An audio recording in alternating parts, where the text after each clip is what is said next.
Salam sejahtera, selamat pagi anda bersama saya Hafizi Rosli dan juga Hakim Rahman, dan dalam Awal Ni Pagi pada hari ini kita akan membincangkan sedikit mengenai isu pelancongan. Kita tahu tahun 2020 dan juga 2021 ini adalah tahun yang malap buat industri pelancongan negara maupun dunia susulan daripada pandemik COVID-19 yang melanda ini.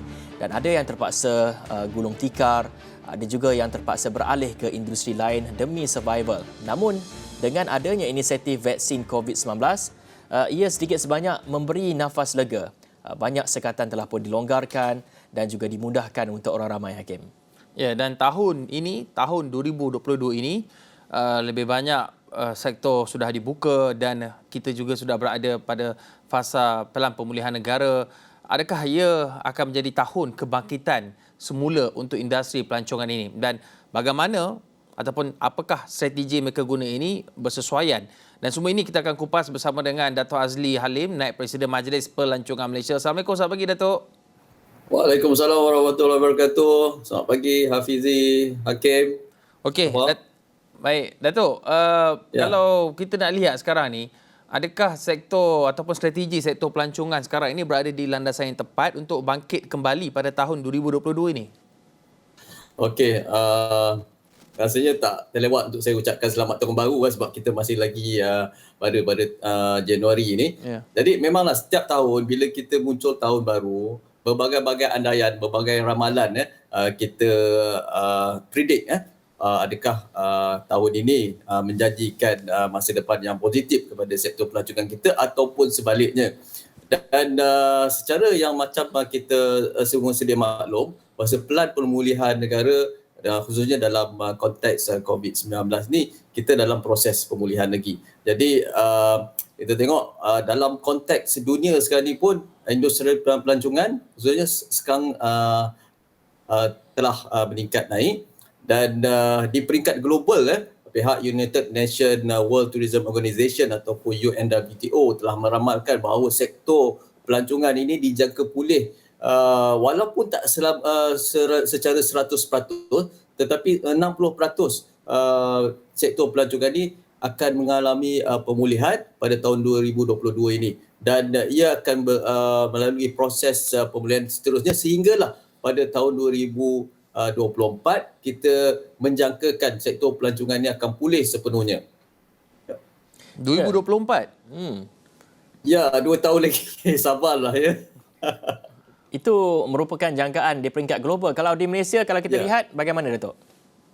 Di Malaysia, alhamdulillah sebab kita bermula daripada sektor pelancongan domestik. Memanglah sepanjang tahun 2020 sehingga tahun 2021 banyak sekatan-sekatan perjalanan. Kita ada PKP, PKPD dan seterusnya. Jadi ini sebenarnya melibatkan, sebab dalam konteks pelancongan, industri pelancongan dia melibatkan pergerakan. Kalau kita punya pergerakan di kawal ataupun kita tak boleh merentas negeri, merentas daerah sekalipun, makna dalam konteks pelancongan kita tak boleh mengembangkan sektor pelancongan itu secara menyeluruh. Jadi selepas kerajaan mengumumkan kita boleh rentas negeri, rentas daerah, walaupun kita tak boleh keluar negara secara bebas lagi ketika ini, tetapi sektor pelancongan domestik kita telah melihat begitu banyak pertumbuhan. Dan kalau kita tengok hujung-hujung minggu, banyak hotel-hotel ataupun pusat perayaan penuh dengan tumpuan pelancong. Jadi Dato', kalau kita lihat juga, tadi dah bercakap mengenai sedikit background lah, mengenai apa jangkaan untuk sektor pelancongan yang akan pulih di peringkat global, ada yang merangka 2024, dan kita melihat juga di Malaysia ini sudah mula bernafas. Dan cumanya Dato', dari segi strategi untuk kita betul-betul pulih pada ketika ini, bagaimana strategi yang harus digerakkan dan juga yang sudah digerakkan oleh pemain-pemain industri supaya kita ini dapat bersedia pertama untuk pulih sepenuhnya, dan dalam masa sama juga kita nak pastikan dalam masa ini kita dapat survive ataupun pemain industri ini dapat survive daripada menerima pelancong dan sebagainya. Ya, memanglah selama lebih kurang 2 tahun ni kita dah cukup sengsara dengan apa yang berlaku dengan pandemik COVID-19 ni, dan kita banyak belajar daripada pengalaman bagaimana kita menghadapi detik-detik sukar sepanjang tempoh 2 tahun itu. Dan kita berharap untuk tahun-tahun mendatang ini kita dapat bersiap sedia dengan lebih baik lagi untuk memastikan sektor pelancongan ni terus berdaya tahan. Kita bukan saja ambil vaksin untuk ketahanan tubuh badan kita, tetapi kita juga kena berupaya untuk mencari satu vaksin untuk memperkuatkan ataupun memberikan ketahanan dalam konteks industri pelancongan kita. Contohnya macam kita telah berhadapan dengan bagaimana kita tidak boleh melancong dan pelancong tak boleh melancong, dan industri pelancongan itu terjejas teruk. Banyak hotel-hotel terpaksa ditutup dan lebih 4 juta individu yang bergantung harap kepada sektor pelancongan ini juga turut terjejas akibat pandemik ini. Dan ada juga antara individu ataupun mereka yang terlibat dalam sektor pelancongan telah berubah ataupun mengalihkan kepada bidang-bidang lain. Jadi ini menyebabkan sektor pelancongan kekurangan daripada segi tenaga kerja mahir. Jadi benda-benda macam ni kita kena ambil kira, dan strategi seterusnya kita harus mempertingkatkan lagi bagaimana kita nak menjadikan sektor pelancongan kita itu berdaya saing pada masa akan datang. Bila tiba aja apa saja pandemik ke, kita tak bersedia.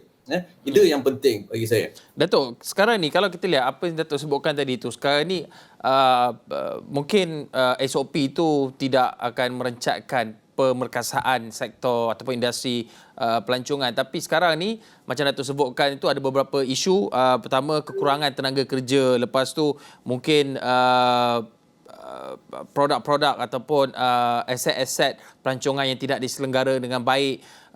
Dan ini juga mungkin akan mendatangkan rasa kurang senang pelancong. Jadi bagaimana pemain-pemain industri boleh mengatasi perkara ini? Sebab kalau kita lihat pun banyak syarikat-syarikat yang terpaksa tutup dan nak buka balik itu, pekerja-pekerja yang dulu kerja dengan dia pun dah tukar bidang dah. Ada mungkin tukang bawa bot dah jadi ambil bidang lain. Jadi dan yang baru kerja tu pula baru nak ada pengalaman, baru nak mengambil peluang dekat situ. Jadi mungkin dari sudut perkhidmatan servis tu mungkin kuranglah, bezalah mereka yang ada pengalaman dengan mereka tidak ada pengalaman. Jadi bagaimana pemain-pemain industri atau pada pandangan Datuk mereka boleh atasi perkara ini dahulu sebelum mereka nak memperkasakan ini, juga boleh merencatkan usaha memperkasakan sektor pelancongan, Datuk? Ya, betul. Memanglah bila kita melihat daripada skop apa yang lebih luas, sektor pelancongan ni dia adalah satu sektor yang melibatkan perkhidmatan. Bila perkhidmatan kita yang kita tawarkan tu, mutu perkhidmatan tu tak mencapai tahap ataupun standard yang terbaik untuk memastikan kelangsungan sektor pelancongan tu, maka sektor pelancongan tu akan dilihat sebagai satu sektor yang tidak menawarkan perkhidmatan yang sepatutnya. Begitu juga dalam sektor bila kita sebut dalam soal konteks human resources, modal insan, pekerja-pekerja ni khususnya di peringkat hotel, dia memainkan peranan yang penting dalam menterjemahkan imej ataupun mereka ni frontliner sebenarnya. Bila frontliner di peringkat hotel ni dia tidak mencapai tahap ataupun standard yang tertentu, dia akan menjejaskan daripada segi perkhidmatan. Saya kira pihak berkenaan seharusnya menyediakan satu plan untuk membina semula kekuatan dari umumnya. Kita back to the fundamental, macam mana kita boleh memperkasakan daripada segi sudut guna tenaga kita, perkhidmatan kita, dan selain daripada itu, daripada segi fasiliti, mungkin fasiliti infrastruktur kita yang telah lama kita tidak maintain ataupun membuat penyelenggaraan yang baik. Mungkin benda-benda ni, aspek ini perlu ditambah baikkan bagi memastikan perkhidmatan ataupun produk-produk pelancongan yang kita ada ni, sama ada daripada segi perkhidmatan dia ataupun produk dia, sama-sama dapat mencapai satu tahap yang terbaik untuk menyambut kedatangan pelancong. Bila pelancong dah datang, bila mereka tengok produk kita di tahap yang tidak baik ataupun kurang daripada standard yang diharapkan, maka ini sebenarnya akan memberikan satu implikasi yang negatif kepada industri pelancongan kita. Dan bila kita nak bersedia untuk buka produk pelancongan kita kepada pelancong luar negara khususnya, mereka juga akan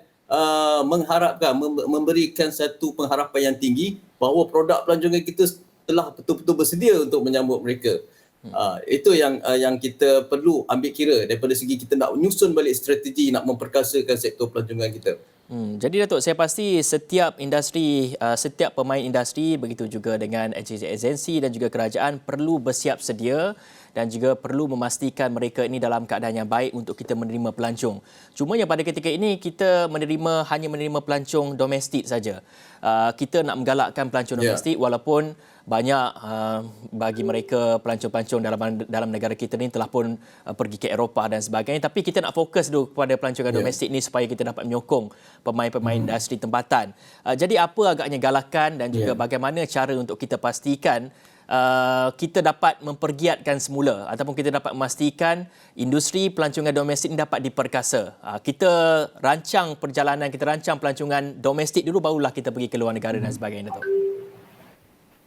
Ya, betul. Memang buat sementara waktu ni kita tak boleh nak mengharapkan ataupun menaruh harapan yang tinggi untuk menerima kunjungan pelancong luar negara secara besar, sebab dengan situasi sekarang ni dengan kes-kes varian baru yang ditemui seperti Omicron dan sebagainya ni, ini agak merencatkan sedikit perkembangan industri pelancongan, khususnya pelancongan antarabangsa. Dan ketika inilah kita patut memfokuskan kepada sektor pelancongan domestik dan mengambil semangat aspirasi keluarga Malaysia ni. Kita sebagai rakyat Malaysia juga harus mengutamakan produk pelancongan yang kita ada. Kita banyak sebenarnya produk-produk yang menarik. Hafizi dan Hakim pernah pergi ke Hafizi pernah pergi ke Desaru kan, tengok macam mana produk yang begitu 5 star, dan kita sendiri pun kadang-kadang tak pernah explore. Jadi kita kena tolong industri pelancongan dalam negara kita dulu sebelum kita nak memikir atau nak melancong ke luar negara ke apa ke. Memang itu masing-masing ikut kemampuan masing-masing lah. Tapi dalam masa sekarang, dalam keadaan yang kita tidak boleh bebas keluar ke sana ke sini, yang keluar negara lah maksud saya, kita fokuskan kepada pembangunan pelancongan domestik kita. Dan dalam masa yang sama kita dapat membantulah industri kecil dan sementara, sektor-sektor homestay, hotel-hotel bajet dan juga produk pelancongan di luar-luar kawasan bandar. Dan kita bantu sama-sama dan kita sebenarnya mempunyai satu kekuatan dalaman yang kita boleh sama-sama bangunkan untuk menyokong industri pelancongan kita. Ya, Datuk, kalau kita lihat juga Datuk, kita untuk tahun ini kita baru saja memulakan tahun kita 2022. Jadi mungkin Datuk ada sedikit pandangan bagaimana sebenarnya jangkaan juga daripada pihak Datuk sendiri. Adakah kita bakal menyaksikan kadar pemulihan kita pada tahap yang tinggi pada tahun ini berbanding dengan tahun-tahun sebelum ini, Datuk? Ya, memang kita mengharap dan menjangkakan sektor pelancongan ni akan berkembang lebih pesat lagi pada tahun ini. Dan ini sebenarnya tertakluk kepada bagaimana proses pembukaan sempadan khususnya untuk menerima pelancong antarabangsa. Dan juga sekiranya wabak Omicron ataupun COVID-19 ni kita tak dapat nak bendung, mungkin ada gelombang-gelombang baru yang terjadi, dan sehingga kerajaan membuat sekatan semula kepada sektor pelancongan. Ini sebenarnya agak merencatkan kita punya perkembangan sektor pelancongan, dan kita berdoalah supaya perkara ini tak berlaku. Dan kita sebenarnya nak mengucapkan tahniah juga kepada penggiat industri pelancongan atau pengusaha pelancongan yang masih lagi bertahan dalam sektor ini. Ya, kita faham sektor ini cukup mencabar, ramai yang terpaksa gulung tikar, dan mereka yang masih lagi mampu bertahan ni, kita ucapkan syabas. Anda adalah sebenarnya hero yang tidak didendangkan, dan untuk memastikan industri pelancongan negara kita ni terus sustain, semoga tahun 2022 ni kita nak menjadikan satu titik permulaan untuk kita bangkit semula industri pelancongan kita. So kita harap kerjasama semua pihak, tak kira lah industri korporat ataupun individu, mahupun kerajaan sendiri yang banyak memberi sokongan kepada sektor kita ni, kita harap kita berdoa sama-sama agar industri pelancongan ni akan mendapat sinar di hujung terowong. Baik, itu besar harapannya, dan harapan ataupun bagaimana ia boleh jadi satu realiti ini, kejayaannya bergantung kepada, selain itu adalah daripada kita, iaitu pelancong-pelancong domestik terhadap pematuhan SOP. Itu akan kita bincangkan selepas ini nanti. Apapun, terima kasih Dato' Azli Halim, Naib Presiden Majlis Pelancongan Malaysia, berkongsi pandangan dan juga cadangan berhubung dengan bagaimana sektor ataupun industri pelancongan ini dapat diperkasakan dalam tempoh pelan ataupun fasa pelan pemulihan negara pada tahun ini 2022. Kita akan berhenti seketika, kembali selepas ini.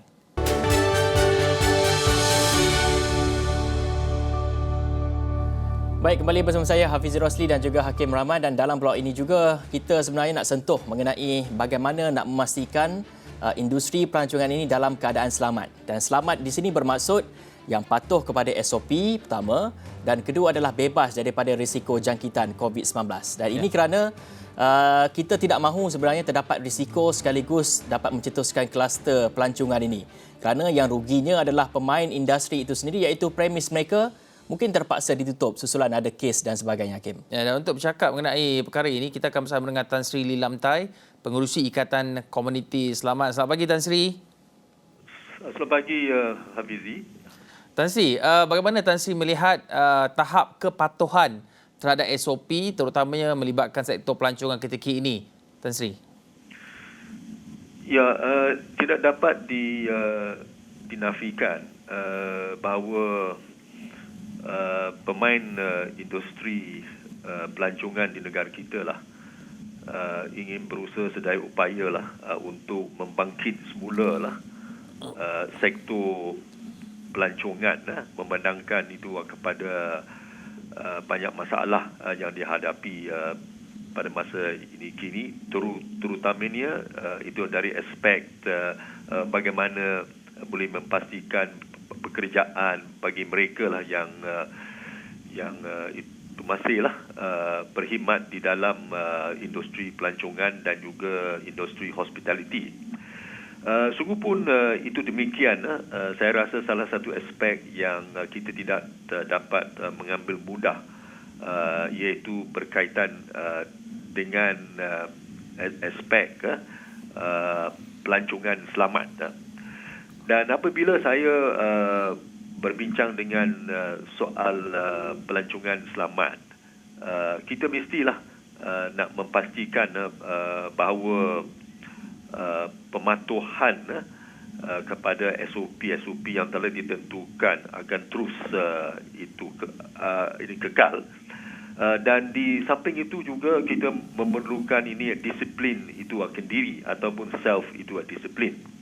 Itu maksud saya ialah bahawa di dalam aspek untuk memastikan pelancongan yang ini selamat, ada beberapa itu perkara yang kita harus mengambil ini kira. Yang pertama ni ialah bahawa kita harus iaitu saya tumpukan kepada ini para pelancongan para pelancong itu tempatan itu ialah berkaitan dengan galakan kempen ujian kit kendiri sebelum dan selepas itu melancong. Itu maksud saya ini ialah satu perkara yang melibatkan ini disiplin, iaitu kalau seseorang dia nak pergi itu melancong, dia nak masuk hotel dan itu sebagainya, ataupun masuk mana-mana itu tempatlah restoran dan itu sebagainya, dia mesti memastikan bahawa dia dalam keadaan yang itu selamat. Dan saya rasa cara yang terbaiklah ialah itu untuk itu melalui ini ujian kit itu kendiri yang kita harus melaksanakan. Yang kedua ialah jadikan pemeriksaan ujian kendiri kit COVID-19 ini sebagai satu rutin kehidupan ini kita. Ini sangat-sangat penting. Dan yang ketiga ialah bahawa penguatkuasaan pemeriksaan suhu badan harus diperketatkan ataupun dipertingkatkan. Ini sangat-sangat penting oleh kerana kita tidak nak itu melihat kekurangan pengawasan pada pintu hadapan dan pengesan suhu di ini beberapa itu kedai ataupun tempat yang akan itu lawati. Dan ini ada juga aspek dengan pemeriksaan suhu amat penting bagi mengetahui seseorang tidak sihat di mana ia dapat dikesan melalui bacaan suhu. Ya, Tan Sri, cumanya ini antara SOP-SOP yang mungkin sudah pun sedia ada. Cumanya kalau kita nak lihat apa lagi mungkin penambahbaikan SOP yang boleh kita guna pakai dan kalau kita lihat juga beberapa laporan sebelum ini ada yang menyatakan mengenai pemalsuan sijil palsu vaksin ini. Jadi ribuan sijil vaksin telah pun dikeluarkan oleh pihak yang tidak bertanggungjawab, sekaligus mereka ini boleh menggunakan kemudahan sama seperti orang divaksin dan akhirnya mereka juga boleh merisikokan orang lain. Bagaimana pemantauan rapi dan juga ketat boleh kita lakukan terutama oleh kerajaan dan juga oleh premis pelancongan itu sendiri, Tan Sri? Ya, saya rasa di dalam hal ini memang ia merupakan ini tanggungjawablah pihak pengurusan hotel ataupun ini mana-mana tempat itu pelancong untuk memastikan bahawa sesiapalah yang itu masuk ke premis itu ini adalah orang yang telah diberikan itu vaksinasi itu lengkap, iaitu sekurang-kurangnya ini dua dos dan kalau boleh juga dilengkap dengan dos ini penggalang.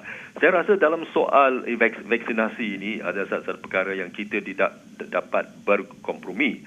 Akan tapi itu bagaimana kita dapat menghadapi isu ini apabila baru-baru ini kita dapatlah membaca dari media bahawa ada pihak-pihak tertentu yang tidak bertanggungjawab, ada sedikit tertentu yang memalsukan ini sijil vaksin.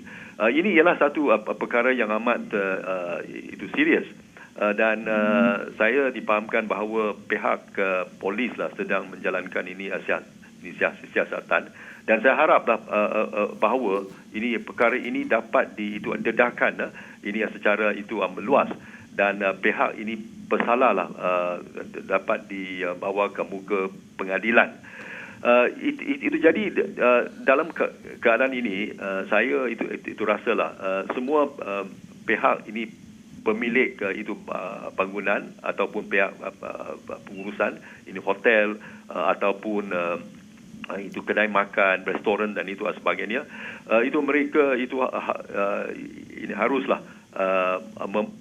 memastikan bahawa apabila itu mereka itu masuk itu mereka nak cek dengan sebaiknya bahawa melalui MySejahtera itu bahawa mereka sudah dapat vaksinasi itu lengkap dan itu sebagainya. Dan saya juga memintalah pihak ini kerajaan dan terutamanya pihak MySejahtera untuklah memastikan bahawa mereka mempunyailah ini sistem yang itu canggih untuk menentukan ini apa itu sijil yang sah atau tidak sah, yang itu palsu ini atau tidak. Ini satu perkara yang perlu diberikan perhatian beratlah oleh pihak yang menguruskan MySejahtera. Tan Sri, akhir sekali Tan Sri, apa pesanan Tan Sri kepada masyarakat di luar sana? Kerana yang penting sekarang ini, kalau pun ada SOP yang cukup komprehensif, masyarakat segelintir kita akan tetap juga mencari jalan untuk nak langgar juga. Contohnya kalau macam sijil vaksin palsu, mereka ni tak nak divaksin tapi tetap juga cari jalan ikut pintu belakang secara haram, dapatkan juga sijil vaksinasi palsu. Tapi kita ada kepentingan ataupun tanggungjawab dan amanah untuk menjaga kesihatan diri kita. Pesanan Tan Sri kepada mereka yang ingin melakukan aktiviti seperti sektor pelancong atau apa saja aktiviti sosial untuk melindungi diri mereka. Ya. Saya ingin menggesalah semua lapisan masyarakat, setiap individu untuk melaksanakan tanggungjawab itu mereka untuk memastikan ini bahawa ini kita semualah dalam hidup dalam keadaan yang sihat dan itu sebagainya. Saya rasalah itu melalui 2 tahun yang itu lepas ini, apabila itu negara kita ada lockdown dan itu sebagainya, banyak pihak terkesan dan saya rasa kita tidak maulah apa yang sudah itu berlaku mengulangi itu lagi, dan memang kita tidak nak melihat bahawa ini ada itu sebab-sebab yang digunakan ini untuk membuat lockdown lagi. Jadi ini pada akhir inilah saya rasa banyak ini bergantunglah itu kepada kewajipan, banyak bergantung kepada itu disiplin ini seseorang. Saya rasa yang paling penting ialah bahawa kalau setiap pihak tahu bahawa masing-masing boleh memainkan peranan untuk menjaga kesihatan itu diri. Kita tidak nak memburukkan lagi keadaan. Sungguh pun kita tahu bahawa pada masa kini kita sudah ada ini Omicron dan varian yang itu baru. Ini semua inilah merupakan satu cabaran besar. So jadilah pada akhir ini ialah kita memerlukan ini tanggungjawab dan itu disiplin setiap orang untuk memastikan bahawa itu negara kita senantiasa itu selamat. Baik, itu antara saranan daripada Tan Sri Lilamtai, pengerusi Ikatan Komuniti Selamat. Kita membincangkan sedikit mengenai strategi bagaimana kita nak pastikan pelancongan ini selamat. Dan terima kasih kepada Tan Sri sekali lagi. Dan sekian dulu Awani Pagi. Saya Hafizul Rosli. Saya kira jumpa lagi.